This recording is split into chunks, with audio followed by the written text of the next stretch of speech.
In today's video, I'm going to teach you how to create a calendar in Smartsheet. We'll walk through how to switch from a standard grid view into a calendar view so you can see your project tasks laid out by day, week, and month. This is really useful if you're managing deadlines, events, or milestones and want a quick visual overview instead of scrolling through rows.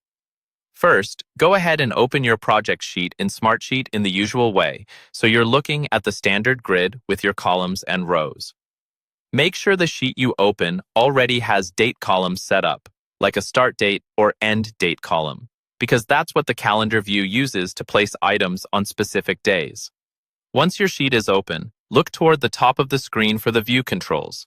This is where Smartsheet lets you switch between different ways of looking at the same data, like grid, Gantt, card, and calendar. Click on the area that's currently showing your active view. It may say something like Grid View at the moment. When you click it, a small menu will appear. From that menu, select Calendar.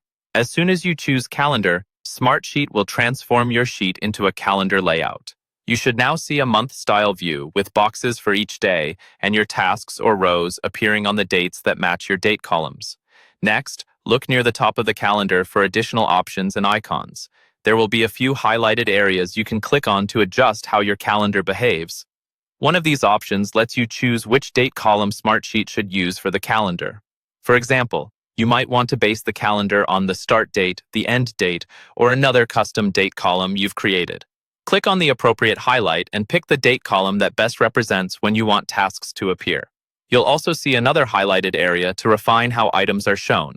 Use this to control which rows or types of items you want to display in your calendar based on the information already in your sheet. This can keep your calendar from feeling cluttered. To fine-tune things further, click on the Filter option near the top. Filters let you show only the tasks that matter right now, such as items assigned to a specific person, tasks in a certain status, or work happening this week. After you click Filter, choose the highlighted option to select an existing filter or create a new one tailored to your needs. Once you've done that, you now have a focused, easy-to-read calendar view of your Smartsheet project, built directly from the data you already maintain in the grid.